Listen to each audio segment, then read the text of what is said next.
ನಮಸ್ಕಾರ ಸ್ನೇಹಿತರೆ. ವರ್ಷದ ಕೊನೆಯ ಸೂರ್ಯಗ್ರಹಣ ಆಗಸ್ಟ್ 12, 2026ರಂದು ಸಂಭವಿಸಲಿದೆ. ಆಕಾಶದಲ್ಲಿ ನಡೆಯುವ ಈ ಅದ್ಭುತ ಘಟನೆಯು ಜ್ಯೋತಿಷ್ಯ ಶಾಸ್ತ್ರದ ಪ್ರಕಾರ ಹಾಗೂ ಖಗೋಳ ಆಸಕ್ತರಿಗೆ ಅತ್ಯಂತ ಮಹತ್ವದ ದಿನವಾಗಿದೆ. ಈ ಆಕಾಶ ವಿದ್ಯಮಾನವು ಜಗತ್ತಿನಾದ್ಯಂತ ಹೊಸ ಭರವಸೆ ಹಾಗೂ ಕುತೂಹಲಗಳನ್ನು ಮೂಡಿಸಿದೆ. ಜ್ಯೋತಿಷ್ಯ ಲೆಕ್ಕಾಚಾರದ ಪ್ರಕಾರ ಈ ಗ್ರಹಣವು ಅನೇಕ ರಾಶಿಚಕ್ರ ಚಿಹ್ನೆಗಳ ಜೀವನದಲ್ಲಿ ಪ್ರಮುಖ ಬದಲಾವಣೆಗಳನ್ನು ತರಲಿದೆ. ಗಜಕೇಸರಿ ಯೋಗ, ಬ್ರಹ್ಮಯೋಗ ಸೇರಿದಂತೆ ಅನೇಕ ಪರಿಣಾಮಕಾರಿ ಯೋಗಗಳು ರೂಪುಗೊಳ್ಳುತ್ತಿವೆ. ಇದರಿಂದಾಗಿ 5 ರಾಶಿಗಳಿಗೆ ಪ್ರಯೋಜನಕಾರಿಯಾಗಲಿದೆ. ಯಾವ 5 ರಾಶಿಗಳು ಶಿವನ ಅನುಗ್ರಹಕ್ಕೆ ಪಾತ್ರರಾಗಲಿದೆ? ಈ ರಾಶಿಗಳಿಗೆ ಹೇಗಿರುತ್ತದೆ ಎಂದು ತಿಳಿಯೋಣ. ಚಂದ್ರನು ಸಿಂಹ ರಾಶಿಯ ನಂತರ ಕನ್ಯಾ ರಾಶಿಯಲ್ಲಿ ಸಂಚರಿಸಲಿದ್ದಾನೆ. ಜೊತೆಗೆ ಅನೇಕ ಶುಭ ಸಂಯೋಜನೆಯು ರೂಪುಗೊಳ್ಳುತ್ತಿದೆ. ಇದು ಈ ದಿನದ ಮಹತ್ವವನ್ನು ಇನ್ನಷ್ಟು ಹೆಚ್ಚಿಸಿದೆ. 5 ರಾಶಿಗಳು ರೂಪುಗೊಳ್ಳುವ ಶುಭಯೋಗದ ಪ್ರಯೋಜನವನ್ನು ಪಡೆಯುತ್ತವೆ. ಈ ರಾಶಿಗಳ ಜೊತೆಗೆ ಕೆಲವು ಜ್ಯೋತಿಷ್ಯ ಪರಿಹಾರಗಳನ್ನು ಸಹ ವಿವರಿಸಲಾಗಿದೆ. ಈ ಪರಿಹಾರಗಳನ್ನು ಮಾಡುವುದರಿಂದ ಜಾತಕದಲ್ಲಿ ಚಂದ್ರದೇವನ ಸ್ಥಾನವು ಬಲಗೊಳ್ಳುತ್ತದೆ ಮತ್ತು ಶಿವನ ಕೃಪೆಗೆ ಪಾತ್ರರಾಗಲಿದ್ದಾರೆ. ಈ ದಿನ ಯಾವ ರಾಶಿಗಳಿಗೆ ಅದೃಷ್ಟ ಒಲಿಯಲಿದೆ ಎಂದು ನೋಡೋಣ ಬನ್ನಿ. ಅದಕ್ಕೂ ಮುಂಚೆ ನೀವಿನ್ನು ಚಾನಲ್ಗೆ ಸಬ್ಸ್ಕ್ರೈಬ್ ಆಗಿಲ್ಲ ಅಂದರೆ ಈಗಲೇ ಸಬ್ಸ್ಕ್ರೈಬ್ ಆಗಿ, ಹಾಗೆ ವಿಡಿಯೋಗೆ ಲೈಕ್ ಮಾಡಿ, ವಿಡಿಯೋ ಸ್ಕಿಪ್ ಮಾಡದೆ ಕೊನೆ ತನಕ ನೋಡಿ. ಮೇಷರಾಶಿ. ಮೇಷರಾಶಿಗೆ ಸೇರಿದ ಜನರಿಗೆ ಲಾಭದಾಯಕವಾಗಿರಲಿದೆ. ಮೇಷರಾಶಿಗೆ ಸೇರಿದ ಜನರು ಹೂಡಿಕೆಗಳಿಂದ ಉತ್ತಮ ಲಾಭವನ್ನು ಪಡೆಯುವ ಯೋಗವಿದೆ ಮತ್ತು ನೀವು ಪೂಜಾ ಇತ್ಯಾದಿ ಧಾರ್ಮಿಕ ಕಾರ್ಯಗಳನ್ನು ಹೆಚ್ಚಿನ ಆಸಕ್ತಿಯನ್ನು ಹೊಂದುವಿರಿ. ರಚನಾತ್ಮಕ ಕಾರ್ಯಗಳಲ್ಲಿ ನಿಮ್ಮ ಆಸಕ್ತಿ ಹೆಚ್ಚಾಗುವುದು ಮತ್ತು ಪ್ರತಿಯೊಂದು ಕೆಲಸದಲ್ಲಿ ಕ್ರಿಯೇಟಿವಿಟಿ ತರಲು ನೀವು ಆಸೆ ಪಡುತ್ತೀರಿ. ಇದರಿಂದ ನಿಮಗೆ ಹೆಚ್ಚಿನ ಲಾಭವಾಗಲಿದೆ. ಕೆಲಸವನ್ನು ಮಾಡುವ ಮೇಷರಾಶಿಗೆ ಸೇರಿದ ಜನರು ನಿಮ್ಮ ಕೆಲಸದ ಸ್ಥಳದಲ್ಲಿ ದೀಪಾವಳಿಗಾಗಿ ಉಡುಗೊರೆ ಅಥವಾ ರಜೆಯನ್ನು ಪಡೆಯುವ ಸಾಧ್ಯತೆ ಇದೆ. ಇದರಿಂದಾಗಿ ನೀವು ಸಂತೋಷದಿಂದಿರುವಿರಿ. ವ್ಯಾಪಾರವನ್ನು ಮಾಡುವ ಮೇಷರಾಶಿಗೆ ಸೇರಿದ ಜನರು ತಮ್ಮ ಯೋಜನೆಗಳನ್ನು ನಿಭಾಯಿಸುವುದರೊಂದಿಗೆ ನೀವು ಹೆಚ್ಚಿನ ಲಾಭ ಗಳಿಸುವ ಉತ್ತಮ ಅವಕಾಶ ದೊರಕುವುದು. ಮನೆಯಲ್ಲಿ ದೀಪಾವಳಿಗಾಗಿ ತಯಾರಿಯನ್ನು ನಡೆಸುವಿರಿ ಮತ್ತು ಮನೆಯ ಅಲಂಕಾರ ಕಾರ್ಯಗಳನ್ನು ಪೂರ್ಣಗೊಳಿಸುವಿರಿ. ಸಂಜೆ ಮನೆಯ ಸದಸ್ಯರೊಂದಿಗೆ ಕೆಲವು ಖರೀದಿಯನ್ನು ಮಾಡುವಿರಿ. ಇದರಿಂದಾಗಿ ನೀವು ಸಂತೋಷದಿಂದಿರುವಿರಿ. ಮೇಷರಾಶಿಯವರಿಗೆ ತುಂಬ ಶುಭಕರವಾಗಿರುತ್ತದೆ. ಈ ಅವಧಿಯಲ್ಲಿ ನಿಮ್ಮ ಹೃದಯದ ಎಲ್ಲ ಆಸೆಗಳು ಈಡೇರುತ್ತವೆ. ಕುಟುಂಬದಲ್ಲಿ ಸಂತೋಷದ ಕ್ಷಣಗಳು ಇರುತ್ತವೆ. ಜೀವನದಲ್ಲಿ ಎಲ್ಲ ಕಷ್ಟಗಳು ದೂರವಾಗುತ್ತವೆ. ಸ್ಥಗಿತಗೊಂಡ ಕಾಮಗಾರಿಗಳು ಪೂರ್ಣಗೊಳ್ಳಲಿವೆ. ಸಂಪತ್ತು ಇರುತ್ತದೆ. ಆದಾಯದ ಹೊಸ ಮಾರ್ಗಗಳನ್ನು ಕಂಡುಕೊಳ್ಳಲಾಗುವುದು. ಉದ್ಯೋಗಾಕಾಂಕ್ಷಿಗಳು ಕೆಲಸದಲ್ಲಿ ಧನಾತ್ಮಕ ಬದಲಾವಣೆಗಳನ್ನು ಕಾಣುತ್ತಾರೆ. ಪ್ರೇಮ ಸಂಬಂಧಗಳು ಸಂತೋಷವಾಗಿರುತ್ತವೆ. ಪರಿಹಾರ: ಬ್ರಹ್ಮ ಮುಹೂರ್ತದಲ್ಲಿ ಎದ್ದು ಮನೆಯನ್ನು ಸ್ವಚ್ಛಗೊಳಿಸಿ, ಗಂಗಾ ಜಲವನ್ನು ಸಿಂಪಡಿಸಿ ಮತ್ತು ಸ್ನಾನ ಹಾಗೂ ಧ್ಯಾನದ ನಂತರ ಹಳದಿ ಬಟ್ಟೆಗಳನ್ನು ಧರಿಸಿ. ಇದರ ನಂತರ ವಿಷ್ಣು ಮತ್ತು ತಾಯಿ ಲಕ್ಷ್ಮಿಯನ್ನು ಪೂಜಿಸಿ. ಕಟಕ ರಾಶಿ. ಕಟಕ ರಾಶಿಗೆ ಸೇರಿದ ಜನರಿಗೆ ಪ್ರಭಾವಶಾಲಿಯಾದ ದಿನವಾಗಿರಲಿದೆ. ಕಟಕ ರಾಶಿಗೆ ಸೇರಿದ ಜನರು ತಮ್ಮ ಎಲ್ಲ ಕೆಲಸಗಳಲ್ಲಿ ಸಂತುಷ್ಟಿಯನ್ನು ಹೊಂದುವರು ಮತ್ತು ನಿಮ್ಮ ಸಂಗಾತಿಯೊಂದಿಗೆ ಮನೆಗಾಗಿ ಅಗತ್ಯ ವಸ್ತುಗಳನ್ನು ಖರೀದಿಸುವಿರಿ. ನೀವು ಹೂಡಿಕೆಯನ್ನು ಮಾಡಿದರೆ ಭವಿಷ್ಯದಲ್ಲಿ ಅನುಕೂಲಕರ ಫಲಿತಾಂಶ ದೊರಕುವುದು ಮತ್ತು ಜೀವನದಲ್ಲಿ ಸಕಾರಾತ್ಮಕ ಬದಲಾವಣೆಯನ್ನು ಕಾಣುವಿರಿ. ನಿಮ್ಮ ತಾಯಿಯೊಂದಿಗೆ ನೀವು ಉತ್ತಮ ಸಂಬಂಧವನ್ನು ಹೊಂದದೇ ಇದ್ದರೆ ನಿಮ್ಮ ಸಂಬಂಧ ಬಲಗೊಳ್ಳುವುದು ಮತ್ತು ಅವರ ಸಲಹೆಯಿಂದ ನೀವು ಲಾಭವನ್ನು ಪಡೆಯುವಿರಿ. ಈ ರಾಶಿಗೆ ಸೇರಿದ ಅವಿವಾಹಿತರಿಗೆ ಉತ್ತಮ ಸಂಬಂಧ ದೊರಕುವುದು. ಇದರಿಂದಾಗಿ ಮನೆಯ ಎಲ್ಲ ಸದಸ್ಯರು ಸಂತೋಷದಿಂದಿರುವರು. ಸ್ವಂತ ವ್ಯಾಪಾರವನ್ನು ಮಾಡುವ ಕಟಕ ರಾಶಿಗೆ ಸೇರಿದ ಜನರು ತಮ್ಮ ಪ್ರತಿಸ್ಪರ್ಧಿಗಳಿಗೆ ಉತ್ತಮ ಸ್ಪರ್ಧೆಯನ್ನು ನೀಡುವರು. ನಿಮ್ಮ ಮನೆಯ ಯಾವುದಾದರೂ ಸದಸ್ಯರು ಮನೆಯಿಂದ ದೂರವಿದ್ದರೆ ದೀಪಾವಳಿಯ ರಜೆಗಾಗಿ ಮನೆಗೆ ವಾಪಸ್ಸು ಬರುವರು. ಸಂಜೆಯ ಸಮಯದಲ್ಲಿ ನೀವು ಮನೆಯವರೊಂದಿಗೆ ಮತ್ತು ಮಕ್ಕಳೊಂದಿಗೆ ಮೋಜು ಮಸ್ತಿಯಿಂದ ಕಾಲವನ್ನು ಕಳೆಯುವಿರಿ. ಕರ್ಕ ರಾಶಿಯ ಜನರಿಗೆ ತುಂಬ ಪ್ರಯೋಜನಕಾರಿಯಾಗಿದೆ. ಈ ರಾಶಿಚಕ್ರ ಚಿಹ್ನೆಯಲ್ಲಿ ಶುಕ್ರ ಮತ್ತು ಗುರುಗಳ ಸಂಯೋಗವು 12ನೇ ಮನೆಯಲ್ಲಿ ನಡೆಯುತ್ತಿದೆ. ಅಂತಹ ಪರಿಸ್ಥಿತಿಯಲ್ಲಿ ನೀವು ಆಧ್ಯಾತ್ಮಿಕತೆಯ ಕಡೆಗೆ ಹೆಚ್ಚು ಒಲವು ತೋರುತ್ತೀರಿ. ಧಾರ್ಮಿಕ ಕಾರ್ಯಗಳಲ್ಲಿ ಸಕ್ರಿಯವಾಗಿ ಭಾಗವಹಿಸಬಹುದು. ದೀರ್ಘಕಾಲದ ಸಮಸ್ಯೆಗಳು ಈಗ ಕೊನೆಗೊಳ್ಳಬಹುದು. ಇದರೊಂದಿಗೆ ವಿದೇಶಕ್ಕೆ ಹೋಗುವ ನಿಮ್ಮ ಕನಸು ನನಸಾಗಬಹುದು. ನೀವು ವಿದೇಶದಲ್ಲಿ ಕೆಲಸ ಮಾಡುತ್ತಿದ್ದರೆ ನೀವು ಉತ್ತಮ ಆರ್ಥಿಕ ಲಾಭವನ್ನು ಪಡೆಯಬಹುದು. ಪರಿಹಾರ: ವಿಷ್ಣುವಿನೊಂದಿಗೆ ತುಳಸಿ ದೇವಿಯನ್ನು ಪೂಜಿಸಿ ಮತ್ತು ಬೆಳಿಗ್ಗೆ ಹಾಗೂ ಸಂಜೆ ತುಪ್ಪದಿಂದ ದೀಪವನ್ನು ಬೆಳಗಿಸಿ ತುಳಸಿಯ ಮುಂದೆ ಕುಳಿತು ತುಳಸಿ ಮಾಲೆಯೊಂದಿಗೆ ಓಂ ನಮೋ ಭಗವತೆ ವಾಸುದೇವಾಯ ಮಂತ್ರವನ್ನು 108 ಬಾರಿ ಪಠಿಸಿ. ಸಿಂಹರಾಶಿ: ಸಿಂಹರಾಶಿಗೆ ಸೇರಿದ ಜನರಿಗೆ ಸಂತೋಷದ ದಿನವಾಗಿರುವುದು. ಸಿಂಹರಾಶಿಗೆ ಸೇರಿದ ಜನರು ವ್ಯವಹಾರದಲ್ಲಿ ಅತ್ಯಂತ ವಿನಯ ಮತ್ತು ಮೃದು ಮಾತಿನಿಂದಾಗಿ ನೀವು ಬೇರೆಯವರಿಂದ ನಿಮ್ಮ ಕೆಲಸವನ್ನು ಮಾಡಿಸುವಲ್ಲಿ ಯಶಸ್ಸು ಕಾಣುವಿರಿ. ಶಿವನ ಕೃಪೆಯಿಂದಾಗಿ ನೀವು ಸಂತೋಷ ಮತ್ತು ಸಮೃದ್ಧಿಯನ್ನು ಹೊಂದುವಿರಿ ಮತ್ತು ನಿಮ್ಮ ಬ್ಯಾಂಕ್ ಬ್ಯಾಲೆನ್ಸ್ ಸಾಕಷ್ಟು ಹೆಚ್ಚಾಗುವ ಸಾಧ್ಯತೆ ಇದೆ. ನಿಮ್ಮ ಹಣವು ಈಗಾಗಲೇ ಕಳೆದು ಹೋಗಿದ್ರೆ ನೀವು ಅದನ್ನು ವಾಪಸ್ ಪಡೆಯುವ ಸಂಭವವಿದೆ. ಇದರಿಂದಾಗಿ ನಿಮ್ಮ ಪ್ರೀತಿ ಪಾತ್ರರೊಂದಿಗಿನ ನಿಮ್ಮ ಸಂಬಂಧ ಸಾಕಷ್ಟು ಸುಧಾರಿಸುವುದು.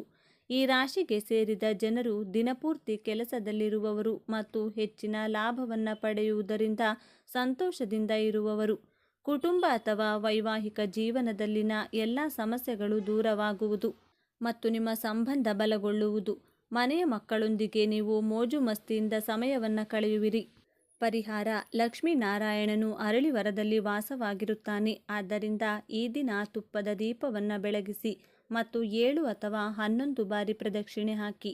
ಮಕರ ರಾಶಿ: ಮಕರ ರಾಶಿಗೆ ಸೇರಿದ ಜನರಿಗೆ ಉತ್ಸಾಹದಿಂದ ಕೂಡಿರುವ ದಿನವಾಗಿರಲಿದೆ. ಮಕರ ರಾಶಿಗೆ ಸೇರಿದ ಜನರಿಗೆ ವಿಶೇಷವಾಗಿರುವುದು, ಏಕೆಂದರೆ ಬೆಳಿಗ್ಗೆಯಿಂದಲೇ ನೀವು ಶುಭ ಸುದ್ದಿಯನ್ನು ಪಡೆಯುವಿರಿ ಮತ್ತು ಒಂದರ ನಂತರ ಇನ್ನೊಂದರಂತೆ ಜೀವನದಲ್ಲಿ ಹೆಚ್ಚಿನ ಅನುಕೂಲವಾಗಲಿದೆ. ಈ ಅವಧಿಯಲ್ಲಿ ನಿಮ್ಮ ಸ್ಥಿತಿ ಸಾಕಷ್ಟು ಬಲಗೊಳ್ಳಲಿದೆ. ಪ್ರೀತಿಯಲ್ಲಿರುವ ಮಕರ ರಾಶಿಗೆ ಸೇರಿದ ಜನರಿಗೆ ಉತ್ತಮವಾದ ದಿನವಾಗಿರಲಿದೆ. ನೀವು ನಿಮ್ಮ ಸಂಗಾತಿಯನ್ನು ನಿಮ್ಮ ಪ್ರೀತಿ ಪಾತ್ರರಿಗೆ ಭೇಟಿ ಮಾಡಿಸುವಿರಿ. ಇದರಿಂದಾಗಿ ಅವರು ನಿಮ್ಮ ಮದುವೆಗೆ ಒಪ್ಪಿಗೆ ಸೂಚಿಸುವ ಸಾಧ್ಯತೆ ಇರುತ್ತದೆ. ಈ ರಾಶಿಗೆ ಸೇರಿದ ಕೆಲಸವನ್ನು ಹುಡುಕುತ್ತಿರುವ ಜನರು ಯಶಸ್ಸು ಕಾಣುವರು. ಸಂಜೆ ನೀವು ನಿಮ್ಮ ಪ್ರೀತಿ ಪಾತ್ರರೊಂದಿಗೆ ಮಹತ್ವಪೂರ್ಣ ವಿಷಯದ ಬಗ್ಗೆ ಚರ್ಚೆಯನ್ನು ನಡೆಸುವಿರಿ. ಪರಿಹಾರ: ಉದ್ಯೋಗ ಮತ್ತು ವ್ಯವಹಾರದಲ್ಲಿ ಪ್ರಗತಿಗಾಗಿ ಉಪವಾಸವನ್ನು ಮಾಡಿ ಮತ್ತು ವಿಷ್ಣುವನ್ನು ಭಕ್ತಿಯಿಂದ ಪೂಜಿಸಿ ಮತ್ತು ವಿಷ್ಣು ಸಹಸ್ರನಾಮವನ್ನು ಪಠಿಸಿ. ಜೊತೆಗೆ ಇಡೀ ಮನೆಗೆ ಗಂಗಾ ಜಲವನ್ನು ಸಿಂಪಡಿಸಿ. ಕುಂಭರಾಶಿ: ಕುಂಭರಾಶಿಗೆ ಸೇರಿದ ಜನರಿಗೆ ವಿಶೇಷವಾಗಿ ಲಾಭದಾಯಕವಾಗಿರಲಿದೆ. ಕುಂಭರಾಶಿಗೆ ಸೇರಿದ ಜನರಿಗೆ ರೋಗ ನಿರೋಧಕ ಶಕ್ತಿ ಬಲಗೊಳ್ಳುವುದು ಮತ್ತು ನಿಮ್ಮ ಆರೋಗ್ಯ ಉತ್ತಮವಾಗಿರುತ್ತದೆ. ಹಣವನ್ನು ಗಳಿಸುವ ಹೆಚ್ಚಿನ ಸಾಮರ್ಥ್ಯವನ್ನು ಹೊಂದುವಿರಿ. ಯಾವುದಾದರೂ ತಂತ್ರಜ್ಞಾನ ಆಧಾರಿತ ವಸ್ತುಗಳನ್ನು ಖರೀದಿಸುವಿರಿ. ಸಾಮಾಜಿಕ ಮತ್ತು ಧಾರ್ಮಿಕ ಕಾರ್ಯಗಳಲ್ಲಿ ನೀವು ಭಾಗವಹಿಸುವಿರಿ.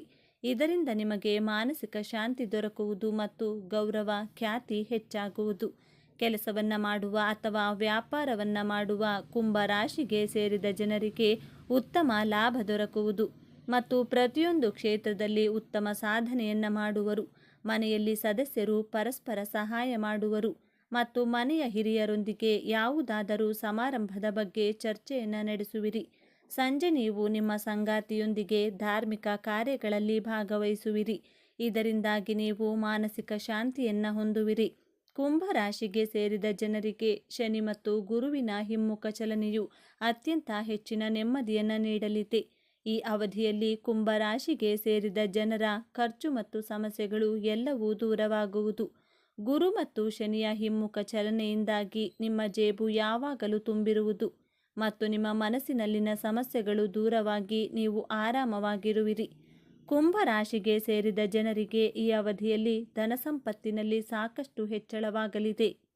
ಪರಿಹಾರ: ಉಪವಾಸ ಮಾಡಿ ಮತ್ತು ವಿಷ್ಣು ಹಾಗೂ ಲಕ್ಷ್ಮೀ ದೇವಿಯನ್ನ ಭಕ್ತಿಯಿಂದ ಪೂಜಿಸುವುದರಿಂದ ನೀವು ಸಂತೋಷ ಮತ್ತು ಸಮೃದ್ಧಿಯನ್ನು ಹೊಂದುವಿರಿ. ಗ್ರಹಣ ಎಲ್ಲೆಲ್ಲಿ ಗೋಚರಿಸುತ್ತದೆ?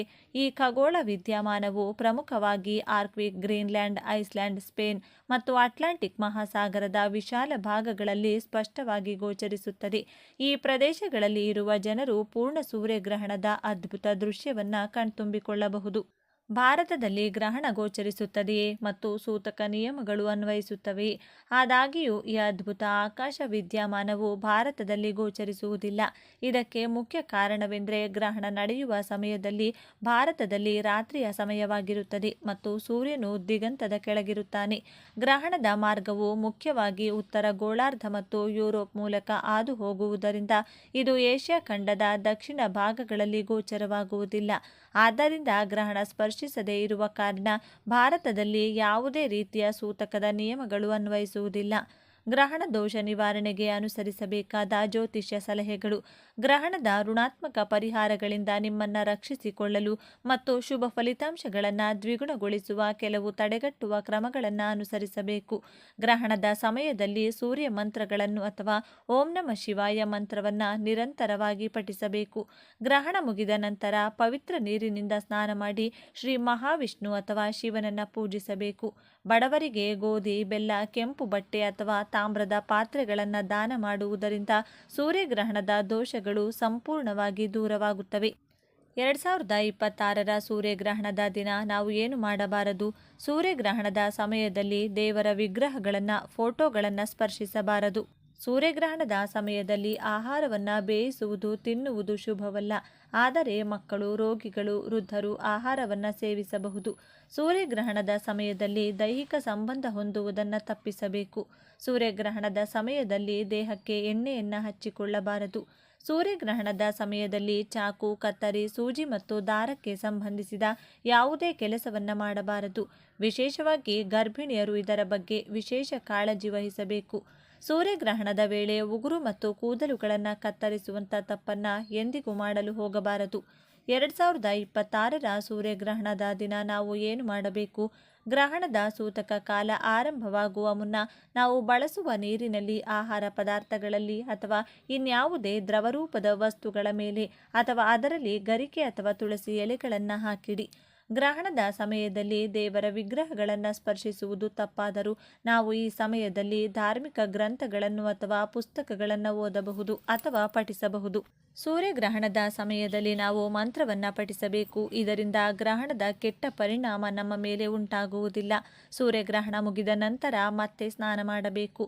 ಸೂರ್ಯಗ್ರಹಣದ ಸಮಯದಲ್ಲಿ ತರ್ಪಣ, ಶ್ರಾದ್ದ, ಜಪ, ಹವನ, ದಾನ ಇತ್ಯಾದಿ ಧಾರ್ಮಿಕ ಕಾರ್ಯಗಳನ್ನು ಮಾಡಬಹುದು.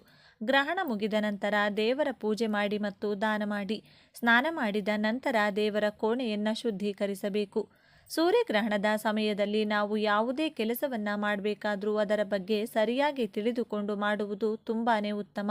ಗ್ರಹಣದ ಸಮಯದಲ್ಲಿ ನಿಷಿದ್ಧ ಕೆಲಸಗಳನ್ನು ಮಾಡೋದ್ರಿಂದ ಅಶುಭ ಫಲಗಳನ್ನು ಎದುರಿಸಬೇಕಾಗುತ್ತದೆ. ಹಾಗಾಗಿ ಸೂರ್ಯಗ್ರಹಣದ ಸಮಯದಲ್ಲಿ ನಾವು ಯಾವ ಕೆಲಸ ಮಾಡಬೇಕು, ಯಾವ ಕೆಲಸ ಮಾಡಬಾರ್ದು ಎಂಬುದನ್ನು ಸರಿಯಾಗಿ ತಿಳಿದುಕೊಂಡಿರಬೇಕು.